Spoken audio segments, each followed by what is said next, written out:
일론 머스크의 스페이스X 1차 목적지가 달로 변경이 됐습니다. 그리고 머스크의 엑스머니 충격 발표와 스페이스X의 움직임을 보시면 여기에서 XRP의 미래를 엿볼 수가 있습니다. 달은 지구와 불과 3일 거리에 있으며 우주는 태양 에너지를 독점할 수 있는 실질적인 자원의 보고입니다. 구독자님들, 머스크는 깨달은 겁니다. 화성에 가기 위해서는 먼저 달을 점령하고 그곳에서 발생하는 막대한 수익을 바탕으로 우주 경제를 선점해야 한다는 사실을 말이죠. 머스크의 엑스머니와 XRP가 함께 성장할 수밖에 없는 필연적인 관계에 대해 낱낱이 공개하도록 하겠습니다. 영상 시청하기에 앞서 구독과 좋아요 부탁드리며 영상 바로 시작할게요.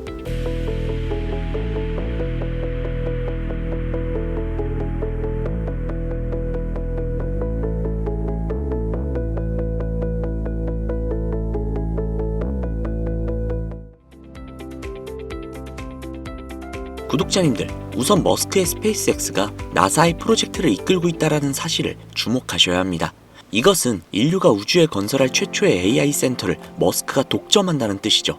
우주에서 돌아가는 온갖 AI 데이터가 실시간으로 결제가 될 때 기존에 며칠씩 걸리고 가격은 비싸며 주말에는 쉬는 스위프트망을 사용할 수 있을까요? 지구상의 은행 시스템은 달까지 가는 전파 속도와 그 복잡한 환전 절차를 절대로 감당할 수가 없습니다. 머스크는 이미 우주를 기점으로 하는 새로운 경제권의 탄생을 예언했고 그곳에서 쓰일 결제 수단을 고민하기 시작했습니다. 그 고민의 결과가 바로 우리가 곧 다루게 될 엑스머니의 시작점입니다. 머스크는 화성이라는 상징적인 깃발을 잠시 내려놓고 대기권과 달이라는 실질적인 효율성을 선택을 했습니다. 이 금고를 열기 위한 열쇠가 바로 암호화폐와 인공지능의 결합이라는 것이죠. 스페이스X가 로켓을 쏴올리는 것은 통신 위성뿐만이 아닙니다. 그것은 우주와 지상을 이어주는 거대한 금융의 신경망이죠. 이제 국가의 간섭이 닿지 않는 곳, 오직 알고리즘과 데이터만이 지배하는 새로운 우주가 열립니다. 우주에서의 모든 거래는 단 1초의 지체도 없이 이루어져야 합니다. 기존의 종이화폐나 느린 비트코인으로는 절대로 불가능한 영역이겠죠. 그래서 머스크는 X라는 플랫폼을 결제 시스템으로 탈바꿈시키고 그 배후에서는 리플의 네트워크를 주목하기 시작한 겁니다. 달과 지구를 잇는 이 거대한 고속도로 위에서 가장 빠르고 안전하게 이동할 수 있는 중립적인 브릿지 자산은 무엇일까요? 수십 년간의 테스트를 거쳐 전 세계 금융기관의 인정을 받기 시작한 리플의 원장 기술이 그 유일한 해답이 될 수밖에 없는 이유입니다. 특히 XRP 원장은 신원이 확인된 이들만 거래할 수 있고 전략적으로 송금 내역이 보이지 않게끔 민감한 프라이버시를 지킬 수도 있습니다. 머스크는 이제 스페이스X에서 멈추지 않습니다. 데이터 센터를 짓고 AI 데이터를 판매하며 전 세계를 스타링크로 연결하는 마스터 플랜을 실행에 옮기고 있습니다. 그렇다면 머스크가 오랜 기간 공들여 준비해온 엑스머니의 실체는 도대체 무엇일까요? 단순히 스마트폰 앱에서 숫자가 오가는 수준을 넘어서 지상의 법정화폐와 우주의 디지털 자산을 하나로 묶는 거대한 유동성 허브가 바로 엑스머니입니다.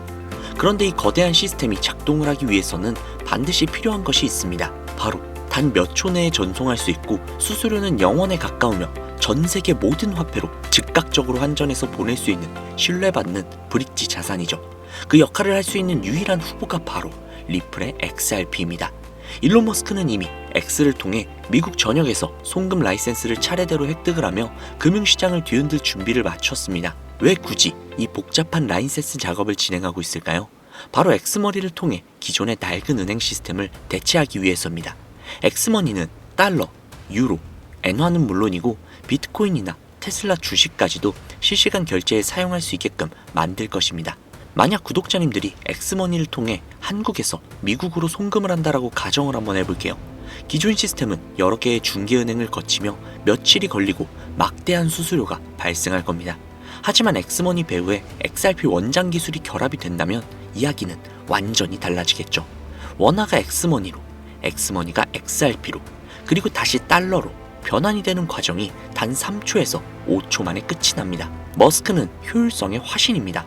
그는 모든 금융망을 처음부터 새로 구축하는 대신 이미 전 세계 수백 개의 금융기관과 연결이 되어 있고 기술적 완성도가 검증이 된 리플의 인프라를 활용하는 선택을 할 가능성이 높습니다. 리플은 이미 BIS 국제결제은행이나 IMF를 비롯한 주요 중앙은행들과 협력을 하며 디지털 화폐의 표준을 만들어가고 있습니다. 엑스머니는 단순한 결제 수단이 아니라 우주와 지상을 연결하는 공용 통화가 될 것입니다. 그리고 그 가치를 이동시키는 혈관의 역할을 리플의 XRP가 담당하게 될 것입니다. RLUSD도 포함될 가능성이 있죠. 수많은 암호화폐들은 존재합니다. 하지만 왜 굳이 리플 XRP일까요? 첫 번째, 속도와 확장성이 있죠. 비트코인은 초당 약 7건의 거래를 처리합니다. 이더리움도 처리 속도와 가스비 문제를 안고 있습니다. 하지만 전 지구적 결제와 우주 연산을 처리해야 하는 시스템에서는 초당 수만 건의 거래가 필요합니다. XRP는 이미 초당 1000건 이상의 거래를 처리할 수 있으며 확장성이 굉장히 뛰어나죠. 두 번째, 수수료와 에너지 효율. 머스크는 환경 문제에 굉장히 민감합니다. 막대한 전력을 소모하는 채굴 방식은 그의 철학과는 맞지 않습니다. XRP는 채굴이 없고 수수료가 극히 낮죠. 세 번째는 규제 대응력과 상호 운용성이 있죠. 리플은 초기부터 제도권 금융가의 융합을 목표로 해왔습니다. 이미 각국 규제 당국과 협력 경험이 있으며 제도권 진입이 빠르다는 장점이 있죠. 네 번째, 우주 환경에서의 안정성. 스타링크의 위성망 환경에서도 가볍고 빠른 프로토콜은 유리합니다. 리플의 프로토콜은 낮은 통신 환경에서도 데이터 무결성을 보장을 하고 있죠. 리플은 BIS 국제결제은행과 협력하여 국경과 결제 상호 운용성 확대 논의에 참여하였었습니다. 전 세계 금융규칙 설계자들이 리플 기술을 테스트해왔다는 점은 주목할 필요가 있다는 거죠. 그들이 추구하는 목표는 아토믹 세틀먼트, 즉 결제와 정산이 동시에 일어나는 시스템입니다. 머스크의 엑스머니가 구현하려는 세계도 바로 이 점과 맞닿아 있습니다. 스타링크가 연결망을 만들고 XAI가 데이터를 처리하며 리플 네트워크가 가치를 이동시키는 구조. 이것이 새로운 금융 질서의 한 그림이 될 수 있습니다. 그리고 지금부터 정말 중요한 말씀을 드리도록 하겠습니다. 구독자님들, 솔직히 지금 투자 어떠신가요? 저도 다 겪어봤습니다. 세력에게 속고 뉴스에 속고 지금이 바닥이라는 말만 듣고 뛰어들었다가 큰 손실을 본 적도 있습니다. 그때 제가 배운 것은 딱 한 가지입니다. 개미는 세력을 이길 수 없다. 하지만 세력의 흐름을 읽고 등에 올라탈 수는 있습니다. 그렇게 이 내용이 굉장히 중요한데요. 이번 2월 말부터 시작이 될 대규모 락업 해제가 바로 주요 내용입니다. 어찌 보면 이 내용은 리플에게 있어 굉장히 큰 리스크일 수도 있죠. 락업 해제가 뭔지는 다들 알고 계실 겁니다. 기업과 고래들에게 투자 대가로 지급이 된 물량이 시장에서 매도가 가능해지는 것을 의미합니다. 여기에서 중요한 것은 얼마만큼 풀리느냐 보다도 풀린 물량 중에서 실제로 얼마나 매도가 되느냐입니다.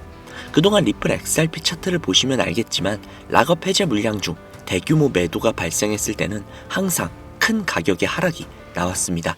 그리고 지금 리플 XRP에 투자하고 있는 VC들의 트랜잭션과 포트폴리오를 보셔도 아시겠지만 갤럭시 캐피탈, SBI 홀딩스, 블랙록, 소프트뱅크, 판테라 캐피탈 등등 여러 많은 기업들이 참여를 해왔습니다.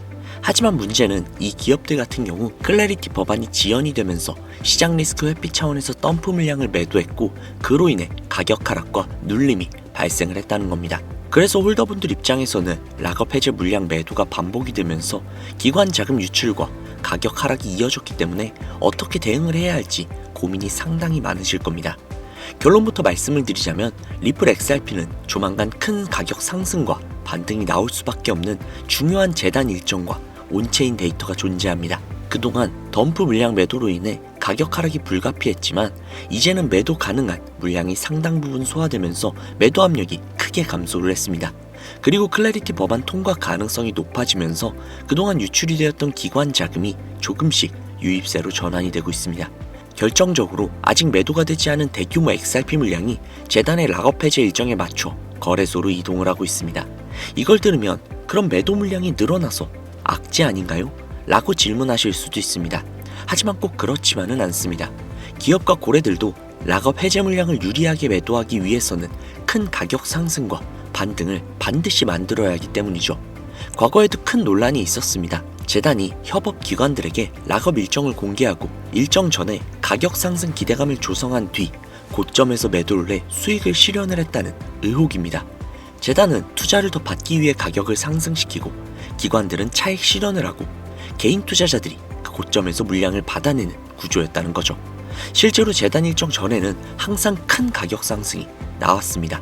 그리고 그 이후에는 차익 실현과 함께 하락이 반복이 되었죠. 그럼에도 제가 조만간 큰 가격 상승과 반등이 나올 것이라고 이야기 드리는 이유는 지금은 매도 압력이 상당 부분 해소된 상태이고 기관 자금이 다시 유입이 되고 있으며 아직 매도되지 않은 물량이 존재하기 때문입니다. 결국 기업과 고래들은 자신들의 물량을 유리하게 매도하기 위해서라도 상승 구간을 무조건 만들어낼 수밖에 없다는 것이죠. 하지만 여기에서는 반드시 기억해야 할 것이 있습니다. 가격 상승과 반등이 나올 때 반드시 고점에서 락업 일정 전에 매도해야 한다는 점이죠. 욕심 때문에 매도 타이밍을 놓치게 되면 또 한 번 대규모 락업 해제 물량으로 인해 큰 하락을 맞이할 수도 있습니다. 락업 해제는 원래 투자자 보호 목적이지만 정보를 모르는 개인 투자자들은 올라갈 때 매수를 하고 떨어질 때 매도를 하며 손해를 볼 수밖에 없는 그런 구조였습니다. 그래서 저는 리플 XRP 커뮤니티에서 초기부터 활동을 하며 재단 일정과 VC 트랜잭션, 포트폴리오들을 모조리 분석을 해왔습니다. 이 정보들을 통해 락업 해제 일정 전 가격 상승 구간에서 목표를 매도하고 락업 해제 이후 덤프 물량 소화가 된 후 재매수 타이밍을 공유를 해드리려고 합니다. 저도 영상에서 공유를 해드리고 싶지만 이 정보를 영상에서 공개해버렸다가 재단이나 기관 투자자들이 해당 내용을 알게 된다면 가격을 펌핑시키는 일정 자체를 변경해버릴 수가 있겠죠. 그렇게 되면 우리가 알고 있는 정보 자체가 오염이 되는 겁니다. 아예 모르면 몰랐지 잘못된 정보를 믿고 있다면 더 큰 손해를 볼 수 있는 불상사가 벌어질 수도 있으니 상단부에 제 개인 번호 남겨둘게요. 이쪽으로 리플이라고 두 글자 남겨주시면 확실한 일정이 나왔을 때 일정 및 정보를 바로 공유해드리도록 하겠습니다.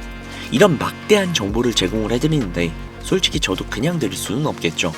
물론 금전적인 요구는 절대 아니니까 걱정하지 마시고요. 간단하게 제 채널의 구독과 영상의 좋아요 그리고 댓글로 신청했습니다 라고 남겨주시면 제 구독자님이신 거 확인한 후 해당 정보 바로 보내드리도록 하겠습니다. 다시 한번 말씀드릴게요. 저는 해당 정보를 빌미로 멤버십 가입 유도나 금전적인 요구를 절대 하지 않습니다. 그러니까 걱정 안 하셔도 되세요. 그리고 간혹 제게 이런 질문을 하시는 분들도 계시는데요. 해당 락업 해제 관련 이슈로 그냥 리플에 투자를 했던 기업들이 거래소로 물량을 옮기는 걸 수도 있지 않느냐 라는 질문들을 주시는 분들이 계신데요. 몇 개의 기업만 물량을 옮긴다면 기업 사정에 의해서 그럴 수도 있겠죠. 하지만 제가 지금 보여드린 정보들은 XRP에 투자한 모든 기업들과 고래들이 하락 이후 또는 락업 해제 일정 전마다 거래소로 물량을 옮기는 타이밍과 패턴이 있습니다. 그렇기 때문에 결국 개인이 아니라 기업들이기 때문에 재단 일정대로 움직이고 있다는 것이죠. 즉 그 타이밍에 맞게 고점에서 매도, 수익 실현을 하셔야 한다는 겁니다. 자, 그러면 오늘 영상은 여기까지입니다. 개인은 기관과 고래들을 이길 수가 없습니다. 우리는 그들을 이용을 해서 수익을 가져가야만 합니다. 오늘도 고생 많으셨습니다. 다음 이 시간에 뵙도록 하겠습니다. 감사합니다.